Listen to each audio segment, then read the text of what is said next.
right, and we are back for the P&B College Football episode number 2. Mr. Paisley, it's great to be back with you. Yeah, happy to be here, Case, for episode 2. Had a nice little appetizer of week 0 last week and had a big upset, so definitely a lot to talk about in week 0 with some interesting games that happened, but excited for a full slate of games. Week 1 starting Thursday and going all the way to Monday on Labor Day. We are recording on this Wednesday, but I guess when we release here, it is Thursday, so we have a whole slate of games tonight, tomorrow, Friday, and then Saturday. Couldn't be better, so this is all great. Might as well just dive right into it. So the way we're going to break down this episode, we're just going to go through a little bit of what happened this past weekend in week 0. And then, of course, we're just going to get into week 1, which will be a majority of this episode. And then towards the end, we'll get into our plays. But it's great to be back. And for any new watchers or listeners, this is Paisley Burger Betting. We have free picks every Saturday on our Twitter page, which is right here. Release it around 8:30 in the morning every Saturday, and we're going to continue to do these weekly college football episodes throughout the entire season right here on Twitter every Thursday, and everything is free. So we'll get right into it. Paisley, I'll just give it right to you. What happened to Florida State? I know you have them possibly winning the ACC last weekend. I know we didn't really get too much into it. I thought they'd be there too, but what a whole debacle that was in Ireland, not getting it done against Georgia Tech. Yeah, definitely disappointing, especially for those fans from Florida State to travel all the way over to Ireland. Just a sad trip after what happened last year with the sad ending with them getting left out after being undefeated. I think maybe this would be a little revenge tour, got some guys back. And they looked bad in prime time. The whole world was watching, standalone game, first game of the regular season, and fell flat on their face. You do all these previews and you do a lot of research and, you try and get a feel for a team and, don't want to write off everything which just happened in 1 week, but definitely need to tweak and maybe, look back at some of your notes and what you had. But yeah, I was a little bit higher on Florida State and I was a little bit lower on Georgia Tech. So now I just got to adjust it a little bit. But I took more away from Georgia Tech, I think, in that game. I thought they really controlled the line of scrimmage, which I thought they were going to be bad, especially on the D line. The offense controlled the pace the whole game, controlled tempo. There was a limited amount of possessions. It was very long drives. So I was more impressed with Georgia Tech. I'm going to upgrade them a little bit, but definitely Florida State, we knew the AC was going to be down this year and the winner was probably going to be not a, top 5 team in the country. So I think this just solidifies it more. Florida State has a lot of work to do, but DJU, he worried me going into the season. That was my only question mark with Florida State. He didn't really prove much and didn't really prove any doubters wrong. Just can't push the ball downfield, very conservative. I don't know. I just didn't like that move. You've seen 4 or 5 years of him. I don't think he's the guy. So I think Florida State's going to have a long season ahead. Yeah. That was disappointing to say the least for Florida State, especially like you hinted on after last season, going unbeaten, opening up in Ireland and just kind of laid an egg. The first drive looked great, went right down, scored. Then, Georgia Tech got the ball and they also went down and scored. And, it was an interesting game. DJU, definitely not the guy there. I don't think he's going to get it done. I saw that. I'm sure everybody saw it, but that one stat, that his completion percentage was pretty strong, but every ball, was within 2 yards of the line of scrimmage. It was also screens, checkdowns, and I thought Florida State was going to run all over them. I didn't, and neither of us actually picked this game week 0. And I think that was smart. We kind of backed off and I kind of was, I didn't want to, I thought Florida State would win the game. I mean, I didn't think Georgia Tech was going to win, but at halftime, I really did change my mind. And it just seemed like Georgia Tech was kind of the better team. Let's not forget they missed a field goal in the first half, or I forget if it was the first half or early second half, but they missed a makeable field goal. Florida State hit like 2, like one of them that was like 53, one of them that was 59. Then obviously fast forward last drive of the game, Florida State converts 2 4th down and longs. Like they really had a shot to win, but Georgia Tech just did a good job all game controlling the line of scrimmage. There was only 14 total drives, I think, in this game. It was 7-7. It was the lowest, going back to the COVID year in 2020. That was 4 years ago already. And Georgia Tech, they ran the ball, right down their throats. Their quarterback, who I was not that familiar with ran the ball. And you already hinted on it, but that's kind of my next thing is where's Georgia Tech at? Are they actual, could they compete for the ACC? I still don't obviously think that because of the end of their schedule is really tough. I think their last 4 games.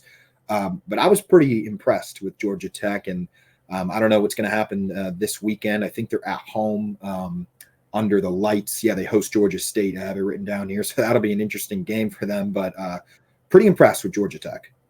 Yeah, I was actually just going to mention that my next point because we're not going to talk about that game in length later on the pod here. But Georgia State, I actually liked it, circled it before the year as just a more travel spot for Georgia Tech. But now I kind of like it even more. Georgia Tech won, got that upset. They're feeling pretty good about themselves, probably celebrated nicely in Ireland there. So now they got to travel all the way back, got to get adjusted to the body clocks. And now you're playing a team from the Sun Belt who probably is going to be a mid-tier Sun Belt team, not that great, sleepy spot. I think 21 points is a lot, and the line's only going up. So maybe wait a little bit, or you could get maybe a 22 or so. But I think that could be a possible play. And then I thought Florida State was going to be able to run the ball too. And then just another point on these quarterbacks. If they need everything to go right, they're probably not a good quarterback. Like that was the thing with Florida State. If they could run the ball, if their defense could play good, if they go play action. But then we saw what happens if you're down 7, if you're down 10, what happens? Can your quarterback complete passes when the other team knows you're passing the ball? DJ, you just couldn't do that the last 4 years of college. Like he's been in college 4 or 5 years now. Like you've got to be able to win from the pocket, win on 2nd and long, 3rd and long, and he just cannot do that. So again, I think it's going to be a long year for Florida State, but I'm with you too. I don't think Georgia Tech could push for. People are probably going to overhype them a little bit now, but I would say pump the brakes a little bit. I think we might overestimate Florida State. Yeah, and they do have their whole season in front of them. Florida State, they could try to turn this thing around, but if it's anything like what we saw last week, I wouldn't count on that happening. Certainly it's hard for me to picture Florida State being able to win out in the ACC, and that's probably what they have to do if they want to get to the championship game, because Georgia Tech was a conference opponent. So tough loss for Florida State, but that's the way it is for them. Montana State and New Mexico. I'm not going to lie, the only game I really watched from, every play was that Florida State game. I caught most of some of these other games. But Montana State down, I think it was like 3 touchdowns in the 4th quarter. They scored 21 unanswered late. FCS school, underdog, and came back to win really a thriller, back-to-back good games over New Mexico. Yeah, that was a wild game for those watching. Probably not a lot of viewers on the FCS versus FBS team there, but crazy game. Yeah, a lot of defensive touchdowns, scooping scores, 95-yard runs. It was everything you could ask for in a game. That was our 1 pick. We had, I think I had 2 picks. You had 1 pick in last week's pod. We got to the 2nd pick that we're not too happy about, but New Mexico State did cover the +11. That number traveled up to 14 and a half. Right before the game. So it was looking like Montana State was definitely the side. And, sometimes it's also another note you could take away, usually some late money, or it's not always the case if a team's swaying one way right before the game time. So I like New Mexico. I saw a number going up. I got a little scared. I was like, I don't know now if that's the right play, but sometimes you got to just stick to your guns there and then be confident in it. So crazy game, good for Montana State getting the win, but New Mexico did get the cover, which we'd like to see. SMU Nevada. This was another interesting one. SMU was a pretty heavy favorite, trailing late in this game, actually almost lost, as we all know, first year in the ACC, pretty big game for them. And they were unable to cover, but Nevada they did win, and Nevada almost pulled off a pretty big upset. What'd you see there? Yeah. Nevada, again, low on Nevada. I was a little bit higher in SMU, and it turned out differently during the game time. But yeah, I was really impressed with Nevada.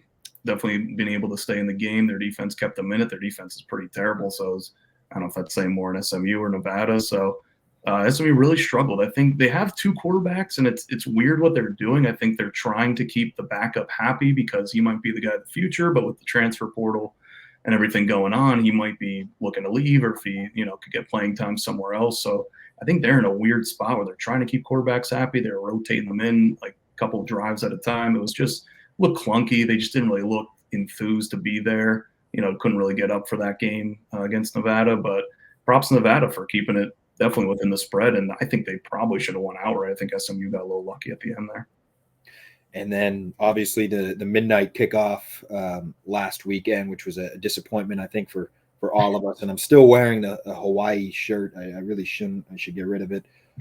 Struggled against Delaware State. I think it was 14-14 at one point. I want to say at halftime or maybe in the third quarter, late in the game. It was a game, and Hawaii ended up pulling through. They won by 21, but they really just didn't look great and did not cover that game. That was my pick, my only pick of kind of week 0. Really thought Hawaii would kind of at home just roll Delaware State. Delaware State FCS school, but a bottom tier FCS school. I mean, this is not, North Dakota State. This is not Appalachian State from years past when they were in the FCS. This is, I didn't think a really good team, and thought Hawaii would handle them pretty okay. But clearly, what do we know? Week 0, Hawaii just did not look good. Yeah, I think this one was 2 factors. I think one, there was some type of hurricane or really bad weather coming in Hawaii. That's true. So I blame the weather. One note, check the weather before games, or especially for betting totals or big spreads like this. So I think that was one point. And then second, we'll get to this game later on the pod, but I think maybe they were looking ahead to UCLA. I think the coach was asked in the offseason, like, are you going to show anything? Are you going to save stuff for UCLA? And he basically said, yes, I'm going to save stuff, and we're not going to go as hard. I still thought even with that, they could still blow out Delaware State. I think if we didn't have the hurricane and the weather, it could have been a different story. But yeah, I think once they got their little lead, they just decided, let's just, call off the Jets, not get anybody hurt, not put anything on film for UCLA. I think they're really circling that game. So I think a lot of people are still in Hawaii, though. So it could be a nice little buyback spot. They're like, oh, you couldn't beat this team. You're a 40-point spread by a ton. So I think a lot of more people are looking to bet UCLA this week. So it could be a good time to come in on Hawaii, but we'll get to that later. Yeah, it was a good weekend to have the points with the underdogs, to say the least. And I guess that's what you expect with week 0. Take the underdog. So might as well just get right into week 1. We're going to try to keep this episode right around the 45-minute mark, so might as well dive in here. I guess we could start with the games Thursday here tonight. North Carolina at Minnesota, North Dakota State at Colorado are probably the biggest ones. I'll just kind of start with North Dakota State at Colorado. This game obviously is getting national notoriety. Colorado, Deion Sanders, North Dakota State trying to come in there and upset them. A lot of people are on North Dakota State. I don't think Colorado's a real player to win their conference, the Big 12, but this is an interesting game because it seems like everybody's kind of jumping on North Dakota State. Colorado's at home. I do think they don't quite have depth right now, I think, to compete for a conference championship, but their starters, I think, are really good. They're really fast. And still, at the end of the day, North Dakota State is still, North Dakota State. They don't have the talent that Colorado, I think, has, in my opinion. And I do think Colorado will be able to cover the spread at home. I'm not saying long-term Colorado, but I think this week it's starting to feel that way. I kind of get these gut feelings sometimes. And one of them for me is kind of breaking towards Colorado here last second. Yeah, I mean, who would have thought North Dakota State and Colorado would be some national media attention on a Thursday to start the season, but that's what the Coach Prime effect could do. But I don't have a strong play in this game. I would lean Colorado with you if I had to pick. I'm probably just going to stay away. A couple of these week 1 games, week 0, I feel like it's good to maybe just stay away if you're not fully confident, get a look at some of these teams, get a data point to use it later on in the year. But I'm with you. I mean, they showed well in the first game last year against TCU. They surprised a lot of people, and that's when they were at their best, that first game. And then we saw as the season went on, they started going downhill. So like we talked on the last pod, Colorado could be a team to look to bet early, maybe week 1 here, but then look to fade down the line. And that's okay to switch your way of thinking on a team as it goes on throughout the season. So I wish the number was like 6.5, 7, and I'd probably be more inclined to do Colorado, but I think I'm probably just going to lay off. The total's a little high. Colorado did slow down their pace a little bit last year. They fired that OC that was running plays at 1,000,000 miles a second. He's now at San Diego State. So they slowed the ball down. North Dakota State looks to run a little bit more. I think the total is like low 60, 62 or something, 61. So maybe a little on the under if you like playing totals, but I would agree I'd probably go Colorado. Maybe look at a money line parlay if you want to dabble that in there with Colorado, but Yeah. not putting a huge bet on it. And, if you're looking for something to kick you off on the season, it is 8 p.m. You're at home. You got Colorado. It's going to be exciting, and should be a good one to watch. I also have North Carolina, Minnesota. I just wanted to kind of touch on nothing really exciting here, I guess, other than that the game's Thursday, and it's one of the first. You got an ACC, Big Ten, going at it. North Carolina, who people are low on this year, laying 2 on the road at Minnesota, also prime time. I don't think I could really go one way or the other here. I think it'll be a lot easier next week when we kind of have an eye test and see how these teams actually look on the field. And, that's why, we'll talk a little bit about Florida State again later. And we already touched on Georgia Tech just because we kind of have an idea now, I know it's just 1 week, but these two teams are going to be tough. I'll probably lean Minnesota here, just at home. I think under the lights, you got North Carolina coming in. It's a big game for Minnesota. But just another one that I don't know if you had any thoughts on, but it's an interesting matchup, North Carolina, Minnesota. Yeah, this one should be a fun one too. This could be a sneaky good game, close spread in Minnesota. I would probably lean UNC again. Don't have a strong play. We will have some strong plays coming later on, so don't worry. But I think Minnesota's a little bit of a mess right now. I don't know what's going on with PJ Fleck, the coach. I think the program's just taking a big downhill spiral. I'm not too high on UNC either, but I've been seeing a little UNC money, seeing some research I've been doing, and it seems like UNC might be the play. But yeah, I think both these teams aren't that good, but should make for a good game. No other really major Thursday games. There's a couple ranked opponents. I think Utah here is hosting Southern Utah tonight. Kansas ranked. They're hosting somebody. I do have one more quick pick. I do have a unnamed source, anonymous source, who is high on the Fighting Illini here. Actually, Eastern Illinois coming to town versus Illinois at Illinois. Illinois a 28-point favorite. Some are saying to take Illinois. I don't know anything about Eastern Illinois, but any thoughts on that one, Mr. Paisley? We got Fighting Illini at 9 p.m. I guess it'd be 8 o'clock Central, taking on a in-state foe, Eastern Illinois. Yeah, big primetime game for the state of Illinois there. I wonder who is liking Illinois. Yeah, checking on that. That'd be the great Michael Paisley is on. Love it. Taking some online classes there. Shout out the Illini. No relation. Yeah, I think also with Minnesota, I have Illinois as a downward spiral too. I think they're a mess. Some of these bottom Big Ten programs, I think, are absolute messes. But then the middle, like we talked about in the preview pod, is raising their game, and I think they're getting a lot better. But I still think these bottom feeders are really bad. Their offenses are going to be tough to watch, like they've been in the past. But no play on the game. I would love to watch it, but sure, let's take Illinois there. I think they'll start off the season good.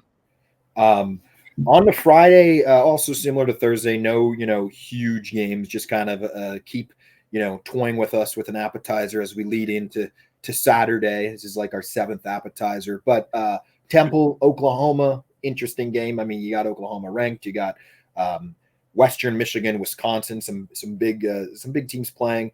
The one game I circled on Friday, and feel free to also name other games after this, but I have Florida Atlantic and Michigan State, just because it's it's an interesting game. Michigan State coming off of a couple years not too strong, at home to start the season on a Friday, and then here comes FAU, who's I feel like pretty hungry.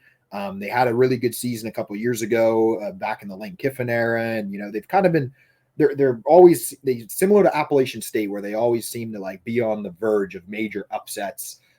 Going into East Lansing, this isn't one of my favorite plays, but watch out for Florida Atlantic, to maybe not win this game, but I think certainly cover and maybe upset Michigan State week 1 here on the road on Friday night. Yeah, this was one of my sneaky ones. I'm with you on FAU. I think we're agreeing early on here, but yeah, I like FAU plus the points. I think this is way too much. Michigan State, it might be a tough first year. I love their head coach from Oregon State, Jonnu Smith.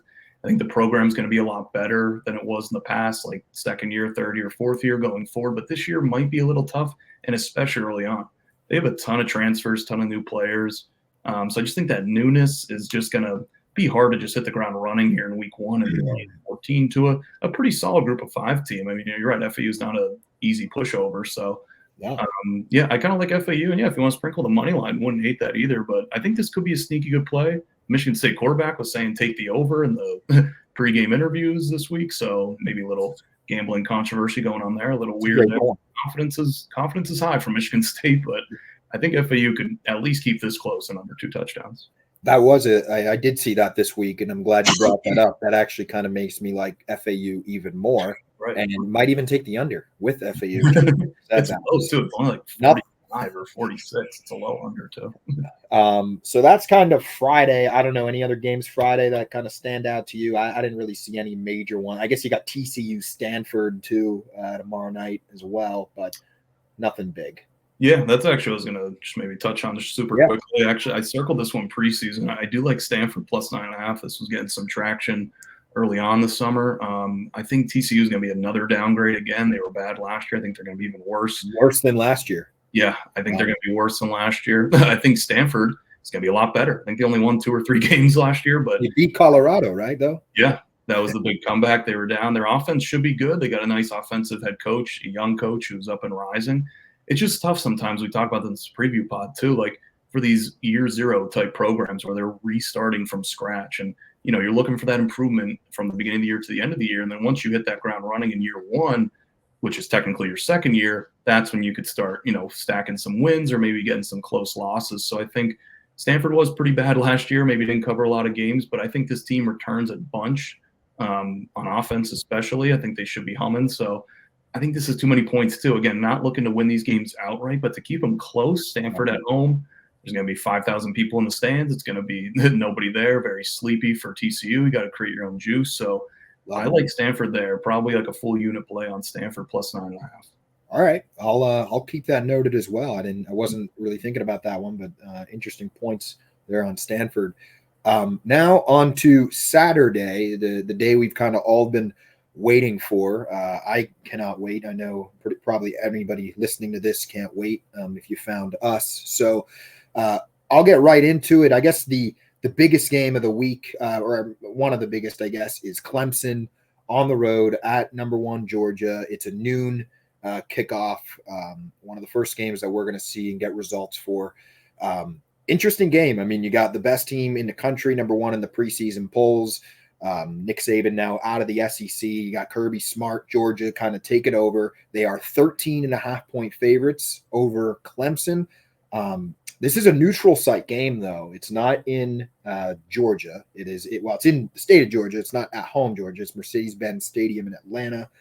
I'm going Georgia. I don't want to, but I just think 13.5. They get you, Jared. They get you on these halves because 13.5. I'm thinking to myself, well, Georgia will win by 14. Georgia will easily win by 14. So these odds, by the way, are DraftKings. Right now, I'm seeing 13.5. Maybe that'll change when you're watching this video. But I just feel like Georgia. I know it's neutral site, but you got screwed last year. You were probably the best team in the country. You probably could have beat Michigan. You lose in the SEC championship. You come back. You just reload. Yeah, I know they lose guys, and in every program loses guys, but Georgia just seems to reload every year.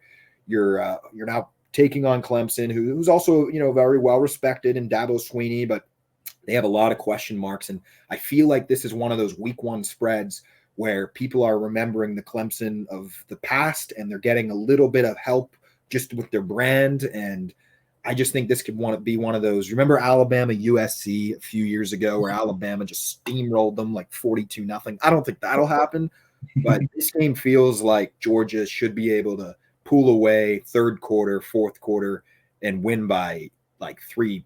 I don't want to say it, but 4 possessions. I like Georgia pretty big in this one on Saturday. Nice. Yeah. I mean, I don't have a strong play on this game. I'm back and forth. Beginning of the year, I liked Georgia. I love this number. I'm kind of down a little bit on Clemson. I just don't really like what they got going on. I just looked to the QB matchup in this game. It is such a big disparity. You got Carson Beck, Heisman Trophy favorite. I think he's one of the best quarterbacks in the country.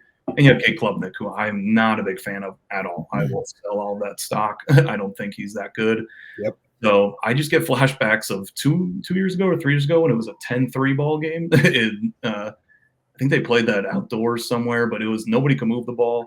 I just don't see Clemson scoring here. I don't know. I think Georgia's defense, they have some suspensions going on, some weird stuff like half suspensions, first half, full game. I don't know what's going on with all these off-field issues of Georgia. So this could maybe be the spot to attack them, but I still think Georgia's offense is top 3 in the country. I think Clemson's defense should be very good, but I don't know if they're ready to slow down this Georgia offense. So I would lean with you, but not as strong. I'm just not as high on Cade Klubnik and Clemson. I just don't see him scoring points. And Can your defense really hold Georgia below 17, 21? Because that's probably what you're going to have to do to cover this number. I don't think so. So I'd maybe look to Georgia here. Yeah. Yeah, I know, I understand it, and there are off the season, or off the field, I should say, concerns with Georgia, and it's an interesting game, but I don't know. I feel like that's kind of like the narrative's been like trending kind of Clemson for some reason, but good points, I think, all around.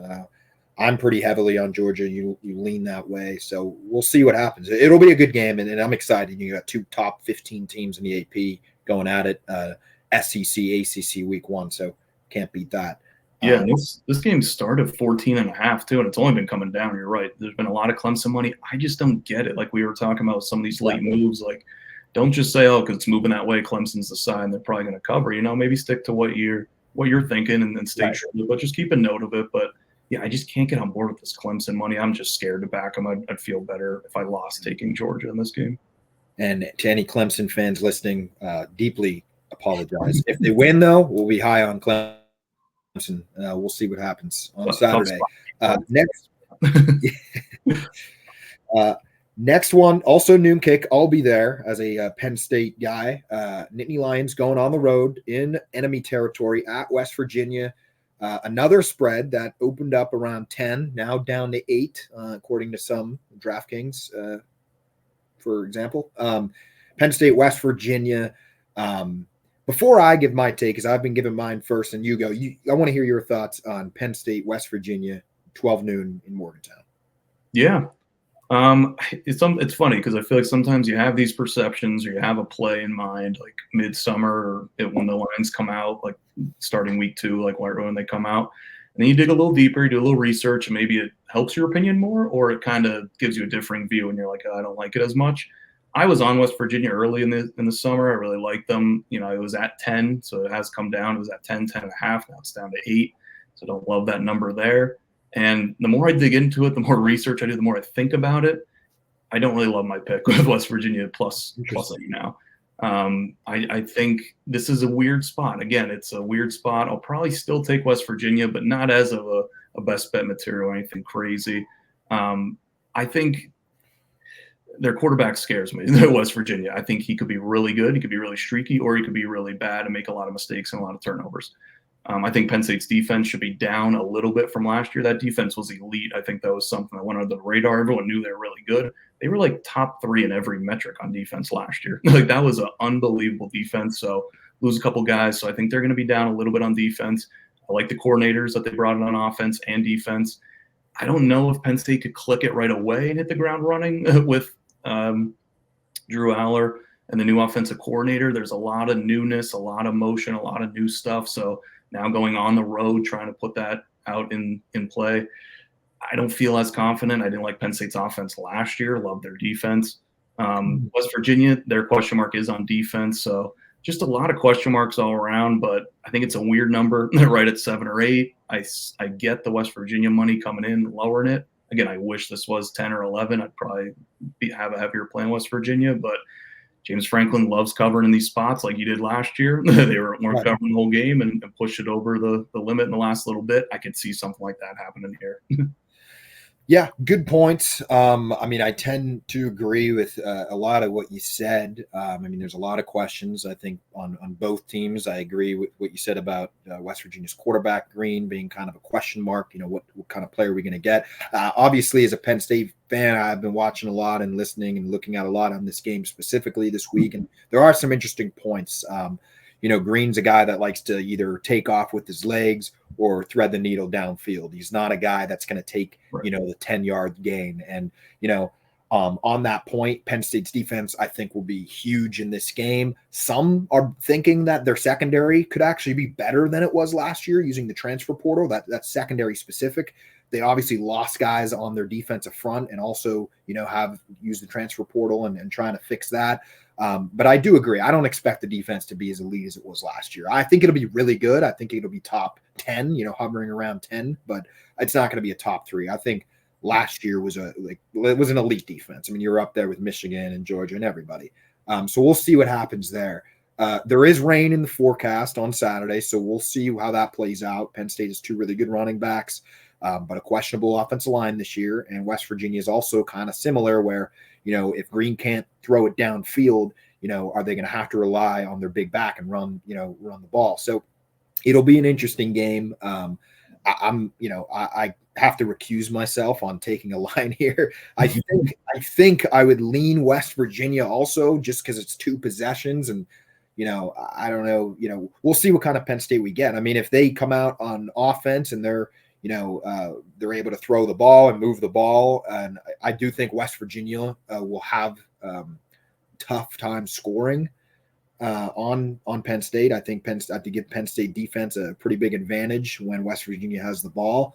I just don't know if the Penn State offense will be able to consistently go down the field either on West Virginia. So for that reason, I do think it'll be closer, but I do expect Penn State to, escape with a win there.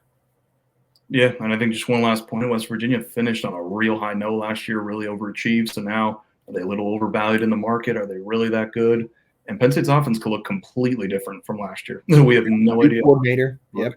New coordinator, new players, still a little weak on the receiver position, but the backs are still there. They didn't really utilize them that great last year. So it's tough sometimes, these week 1 matchups. There's just so many question marks, and you'd love to see one game, but this should be a fascinating game. Yes, and I'll be there in Morgantown. Should be exciting. Can't wait for that. South Dakota State at Oklahoma State also on Saturday. I forget why I put this one on my list. I think South Dakota. Who did South Dakota State beat? Did they beat Iowa or Oklahoma State or something? Their last year, 2022. I think they played Iowa close. I think that was that. I think it was like 9-6 game or something, and then they did win the FCS championship last year. Yeah. They're a sneaky good team. Everybody talks about North Dakota State, in the FCS and those type of schools, but South Dakota State's interesting. And I feel like Oklahoma State is always ranked between 17 and 25 every single year, week 1. A few years ago, they played Central Michigan, I think it was, that got the big upset in Oklahoma State. To win that game outright. And this is just another one. And also what caught my eye is the spread is kind of close. It's 10. I mean, it's not, I don't want to say it's 2 or 3, but Penn State, West Virginia was around 10 when it opened. This game is 10. Like, it just seems like something weird's going on here, which is why I think like I'm leaning South Dakota State. I don't know why. I can't tell you much about them this year, but it just feels like South Dakota State could cover this 10-point spread there. Yeah, no, I'd have to agree with you. And again, not a huge play, but I think it's just too many points with South Dakota State. I think they could keep it interesting. They did lose a lot from that championship team last year, but weird game for Oklahoma State playing a really good FCS team. So again, could be another fun watch if you have multiple screens. Maybe put it on one of the third or fourth screen, but yeah, it should be a fun game. Number 19, Miami going to the Swamp. I know Mr. Paisley, we always do our yearly trip, maybe to the SEC. It was the SEC last year. We'll see where it is this year. We always talk about going to Florida. Supposed to be a little bit of a down year there in Florida. Also, just how tough the SEC is. It's hard to expect, a lot from them. But this is an interesting one because you have Miami, who's a little bit of the opposite, who is, feeling really good at where they're at, especially now. If I was a Miami fan, you just watched Florida State lose. Like, Clemson's probably going to get their, break speed off against Georgia, at least what I think this weekend. Miami might be in a week or two feeling really good about where they're at. A lot of experts are picking Miami to win the conference. I'm not, but a lot are. This is an interesting one. They're 2.5-point favorites in Florida. Pretty close spread. What are you thinking there? Yeah, if there ever was a year for Miami, this would be the year to do it. They loaded up in the transfer portal. You're right. Their top heavy opponents are down in Florida State and Clemson this year. This will be a big test. This might be my most intriguing game to watch on Saturday. There's a lot of other better games, but this one I feel like will tell you a lot about both Miami for sure and Florida too. This was another one where I liked Florida early on when these lines came out. Did a little more research, and I'll still play Florida, but not as strong as I thought. I think Miami definitely is bigger in the trenches, could definitely own it both on the offensive and defensive line. So Florida could hold up early. Then I think I like Florida even more, but I want to see how they kind of come out early in the game. I do think Miami's a touch overrated. This is a big spot. I mean, it's not a neutral game. This is at Florida, like you talked about. Tough road opponent to go into first game. A lot of pressure. And now, like you just said, there might be even more pressure on Miami and more hype than we thought, even with going into the year. So they cannot lose this game. Florida could. They have a tough schedule. It's going to be a tough year. Miami has to win this game. If they lose this game, they're going to start questioning a lot of things down there in Miami. So this is a huge game for Miami. I would take Florida. I mean, it's in Florida. I like them catching a couple points. If you get 3, I'd buy it up to 3, lay a little juice. But, yeah, I'd take Florida here. I think it's going to be a really close game, and I think Florida can win this outright. I agree, and I'll kind of get with that later with our bets on Florida. But what an interesting – I mean, if Miami doesn't get it done and Clemson does lose, let's just say, pretty badly against Georgia, you have the 3 ACC favorites, all 0-1. Like, where does – I mean, what a crazy – I mean, I know, they're playing good opponents, and, if Clemson loses to Georgia, nobody's going to be surprised. They're not supposed to win that game, and they could very well still be, top 4 playoff. But it's just going to be crazy. So, yeah, I'm looking forward to that one. And who knows? Maybe we'll end up in Florida. Could possibly be 1 seeds in the ACC after the first week. Georgia Tech and Pitt. Georgia Tech. Now for the primetime Saturday games. Obviously, these aren't always the biggest games thanks to Fox. Big Noon ruining college football. So I guess we're not ever going to get a sponsorship from Fox Sports, Jared. Sorry about that. No, I'm not going to talk about Idaho at Oregon, 43-point favorite, the Ducks. That's interesting. I'm going to get right into what is going to happen to Notre Dame as they take on the Aggies in College Station, one of the toughest places to play, obviously, as we all know. 3-point favorites, Texas A&M right now. Going to be a really good one to watch, and I think out of Penn State, West Virginia, and some of the other big ones we mentioned, Clemson, Georgia, this is right up there, probably the game to watch week 1. College Game Day will be there, and 2 top 20 AP teams going head-to-head week 1. Playoffs on the line here. Yeah, this one's a big one. We talked about a little bit on the preview pod, but especially now for Notre Dame with Florida State losing a little bit of their luster. That was their second big game of the year, so this game just really increases here. This is a huge game now for Notre Dame. Could be a statement, for the rest of their season. But this game is another game where I cannot pick a side. I would honestly lean Texas A&M if I had to pick a side. I have a nice play on the total. We'll get to that later in the bets, but I think this is going to be a grinded out game. I think it's going to be, 2 defenses, very elite going at it. I think the offenses are going to struggle with a couple newnesses, both new offensive coordinators, both for Texas A&M and Notre Dame. And there's this one stab on Notre Dame that I like to go into the year, but then you got to tweak some stuff with some injuries or stuff that happens in the program. They lost their left tackle. He was supposed to start, replace Joe Alt. He started as a freshman last year. Now is coming in as a sophomore. Was probably going to be their best offensive lineman. Tore his bicep in preseason here. So he's out for the whole year. And then I saw a stat yesterday that I cannot get out of my head. And I was maybe going to play Notre Dame, but I'm just going to stay away from it. Stay away. Their offensive line has 6 total career starts combined with the 5 guys they have running out there. So that is an area of weakness we discussed in the preview pod. I think it's their only weakness of the whole team, honestly. But I think in this game, this spot on the road, the defensive line of Texas A&M is very good. Just a terrible spot to have a bad offensive line and go into College Station. I think they could still maybe squeak it out, maybe cover the 3.5, but I think it's going to be an ugly game for Notre Dame to get the ball moving. I just don't like this offensive line going into College Station. I think they'll be fine the rest of the year. They could mask it with some of the opponents they play. But this is a tough spot, a tough spot for this offensive line. I don't know if Riley Leonard's going to have time to throw the ball, and if they're going to be able to run the ball.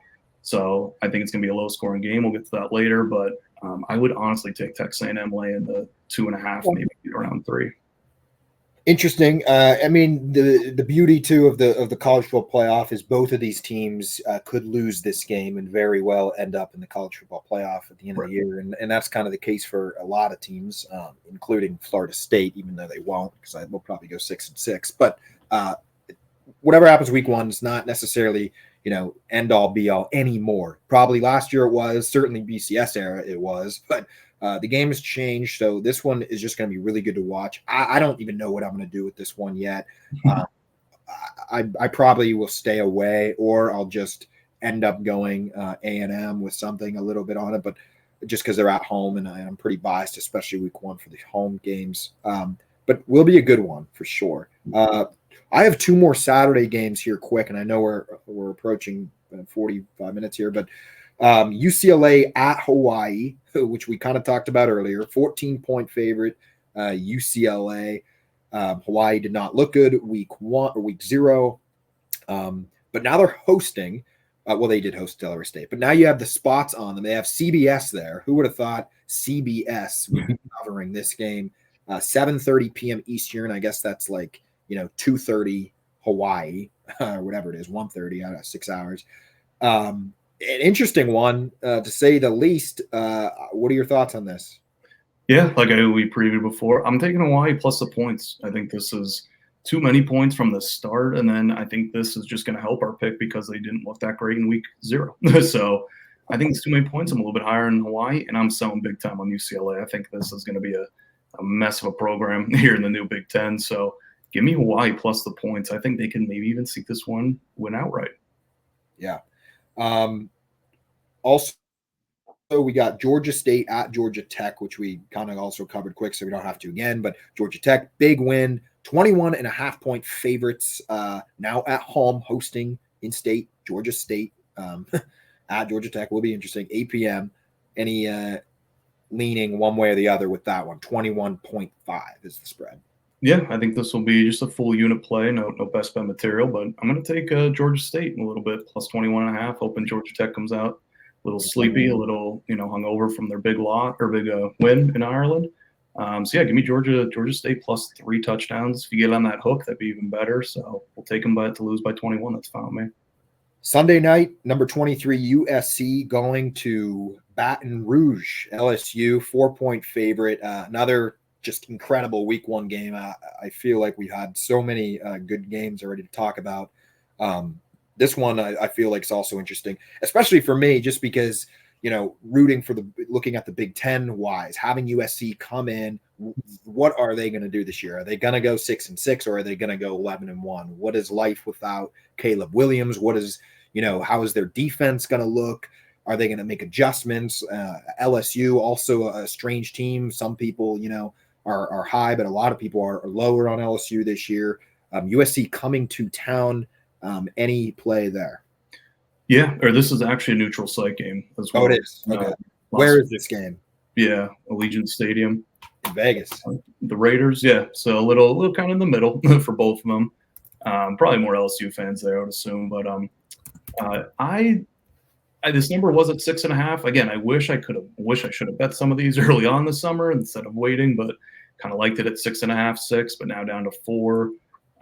Still like the play on USC. I'm still going to probably take USC again here. I think they're a little underrated going into the year. LSU a little overrated, like we discussed in the preview pod.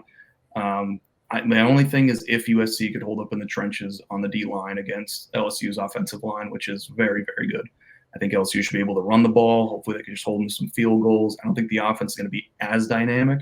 So if USC can maybe load the box a little bit, gang tackle, wrap up in the backfield, I think they could have, hold LSU to maybe 24, 28 would probably be a solid number, 31 for USC. And then I think this offense should pop for USC. I think Miller Moss look good in that bowl game against a depleted Louisville team, but I think LSU's defense is so bad. I think they're really bad. If USC could just hold them down a little bit on defense, hold them to that 24, 28 range, I think USC can kind of keep it in that range as well and score 24, 28 points on LSU. So give me USC +4. You think Southern Cal could win this game outright? I do. I'd play them outright, but a little too much USC money. It's kind of making me worry that everyone's on USC here. Yeah. Labor Day, Boston College going to Florida State. This one is not a neutral site game, so we are good there. It is in Florida State. After the embarrassment last week that we talked about, probably wasn't going to talk about this game, but I guess now we have to, just because the questions around Florida State. They're laying 15.5 here. What are you thinking there? I'm going to take FSU. Get burned once. Okay, let's try and get burned twice. And if they don't cover this game, might not ever bet them the rest of the year. So I think this should be a good bounce back spot at home, like you said. BC, Bill O'Brien coming into coach, former Penn State coach there, first year. Kind of got hired late in the process because their coach left later to go be the Packers defensive coordinator. So a little weird situation there. They still have a good quarterback at Boston College, but I think the rest of the team is just not that good. If Florida State struggles here in the trenches, they're going to have major problems with anybody they play throughout the entirety of the season. So give me Florida State to bounce back. This line is coming down a lot. I think it was 18 or 19 at one point, and after this loss. So maybe wait a little bit. If we get under a touchdown or 2 touchdowns, that'd be even better. But give me Florida State to bounce back on Labor Day.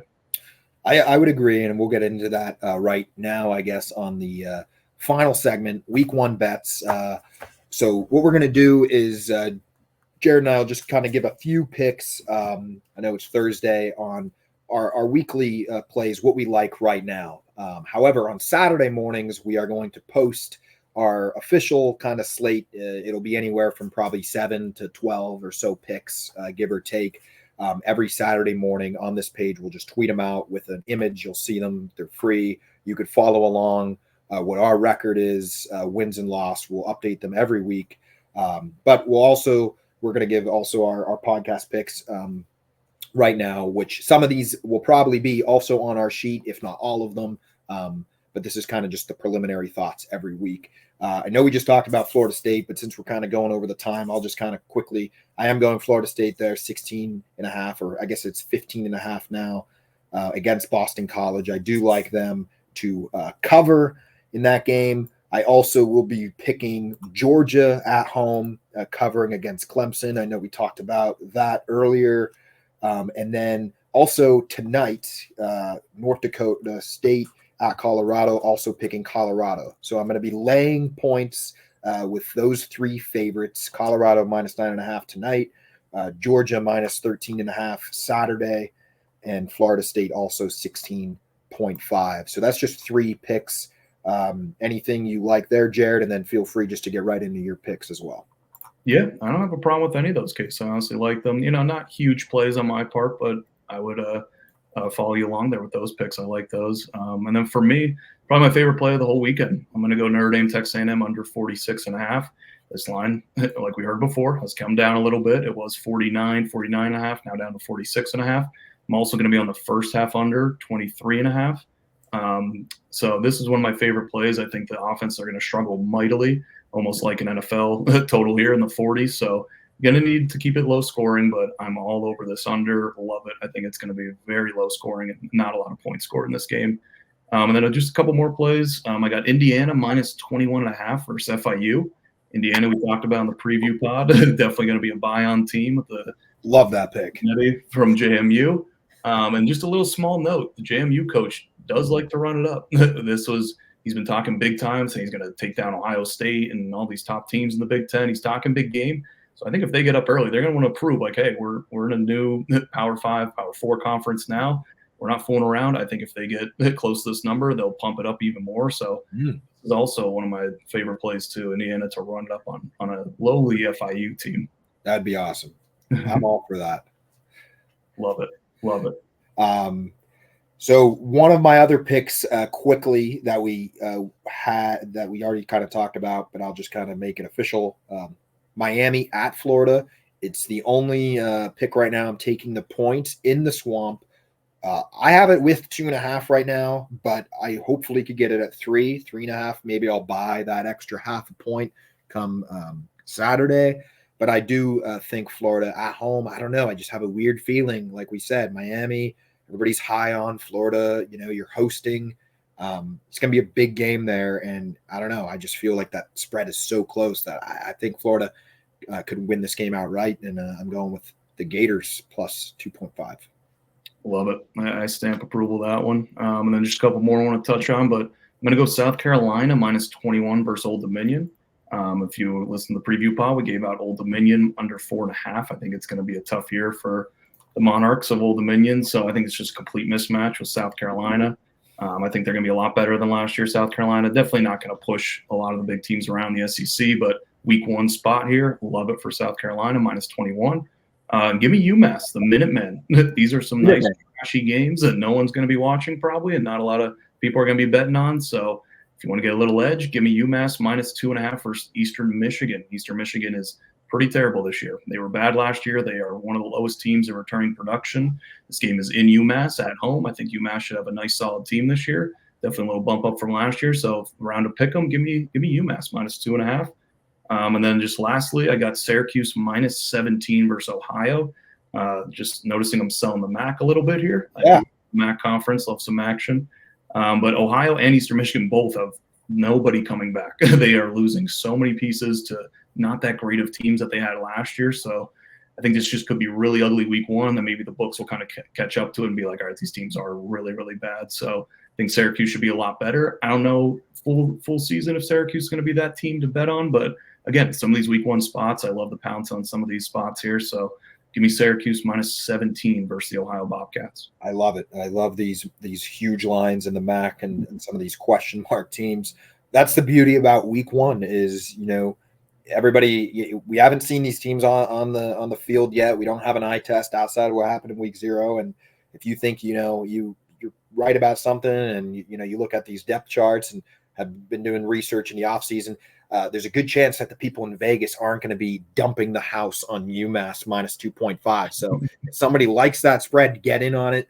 Mr. Paisley is interesting on the South Carolina laying 21 against Old Dominion. I did see, I think it was Big Game Boomer. I don't know if you know who that is, Paisley, big guy on Twitter. But South Carolina on upset alert, actually. Old Dominion. I know nothing about Old Dominion, and I'm not trying to take anything away from them, but I really hope you're right about that one because I don't know. I can't see Old Dominion going in there, not only covering, but winning that game outright. I just don't see it. That's quite a statement from Big Boomer, was it? Big Boomer? Big game. Big game Boomer. He's an Oklahoma fan, so love it. Selling the SEC, thinks Oklahoma's going to run through the SEC. It's not that great. But yeah, that plays more of a sell on Old Dominion. I'm really not that high on South Carolina, but I think this could get ugly here in week one. But Big Game Boomer, let's go head to head here. It might be on upset alert, or they might lose by 40. We'll see. We'll see what happens. My final pick, Miami, Ohio, is going to Northwestern this weekend. Northwestern is going to be horrible this year. They're not going to be a great team. They're going to lose a lot. I don't think they're going to win a lot of games, but I do think they're going to win this game, and I think they're going to cover 3 points against Miami, Ohio. Northwestern has had a lot going on there. They lost Fitzgerald. They've kind of been in a rebuild. I think their stadium is in like 1,000 pieces right now. They're trying to rebuild there. Just a lot of turmoil. Kind of reminds me of a little bit of Michigan State.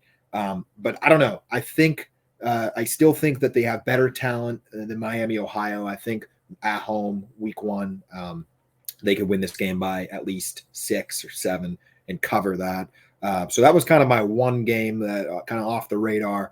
Northwestern -3 against Miami, Ohio. And I guess with that being said, I have all of the home teams outside of Clemson, Georgia, neutral site. I'm really going, with Colorado, with Florida State, with Florida, and also with Northwestern at home, laying 3 against Miami, Ohio. I also have all home teams now. I look at it, plus the under, but in the Notre Dame Texas A&M game. But I think it's hard to win on the road in college football. It's especially hard to win on the road in week one. So just another little tidbit with Notre Dame, like it is hard to go on the road in general. Now you can't hear. Some of these places are tough to play, and I think they get a little, underestimated on how hard it is to win on the road in college football here. But a lot of home teams selling the MAC. the Northwestern game on the lake with their new stadium could be pretty cool. If it's on TV, it'd be pretty cool to look at. It's like 1,000 fans or something. It's really small, right on the beach side. So that number is low. I like it. I like that pick too. It's a weird number at 3. It should be a little higher, but yeah, let's back the Wildcats there. Yeah, awesome. Let's go. We'll see what happens with Northwestern on Saturday. So I guess that's pretty much it. We went through our picks, week 0 recap, week 1 preview. Mr. Paisley, anything that you are most looking forward to this season to kind of end out episode 2 going into week 1? What are you most looking forward to this season? I think the conference realignment. I'm excited to see how these new teams fare in some of these games. We have some nice matchups early on in the year and early in these weeks here to see, are these teams really battle tested, ready to go, or are they maybe a couple years away from building up those rosters to compete with some of the SEC, Big Ten, ACC, and Big 12. So that's what I'm looking most forward to this whole season, seeing these newer teams in their new conferences and seeing how they play. Yeah, I think that's definitely where I'm at too. The conferences realignment is going to be huge. Off that college football playoff to expanded playoff, I think November will actually matter a lot this year. I was telling somebody today, I think you're going to have 20 teams, the mid-November that really think that maybe they can't win it all, pending how Georgia and Ohio State and Oregon look, but, have a real good shot at making a run in the college football playoff, if not win a national championship. We've never had 15, 20 teams, the week before Thanksgiving talking about we could make the college football playoff. And I think it'll be exciting. And, I know everybody's mixed kind of on it and the way, what happened in bowl games and used to matter and, going from the BCS era to the 14 playoff to this. I'm excited, obviously, for it. I think, NIL has changed the game. I think there's a lot of progress and work that still has to be done. I think it's getting out of control with the bidding wars, but we're in an interesting spot and it's changing every year. And I hope this will be one thing that'll work and stick. And I'm looking forward to it. But yeah, I'm just glad it's finally here. Yeah. And just to piggyback off that, I think for the viewer and for betting purposes, there's going to be so many good games. I mean, even this week, we're littered with so many good games that we talked about this week, maybe some that we didn't even touch on, but I think every week is going to have at least 5 to 6 big-time matchups, where in the past it was maybe one big-time game or two. So I think from a viewer's perspective, betting perspective, this is great for us, man. We got so many great games. We're going to have great games in the noon slot, 3:30 at night, every Saturday going forward here. So really excited for this year and some of the big-time matchups. Awesome. And we're pretty much wrapped up. So we got this thing just under an hour. Just quickly, reiterate, we're going to have our picks now on Saturday morning. If you are just tuning in or looking at our page or whatever, from Uncle Lou, aka LouTube on YouTube, we're very grateful. I know he's been shouting us out and we got a good relationship. I've been watching him for years talking about the SEC. So we're very grateful for that and excited to keep growing our page and talking college football, giving free picks every week. Weekly show every Thursday, free picks on Saturday, right here on the page. And you could also catch us on YouTube also at Whitaker Media on YouTube. We got all of our videos there that you could take a look at. But we're always free. We're going to keep posting throughout the season. We're going to make this a weekly thing, and we're just excited to be back. Next episode will be next Thursday, a week from today, breaking down everything that just happened here in week 1. So looking forward to it and can't wait.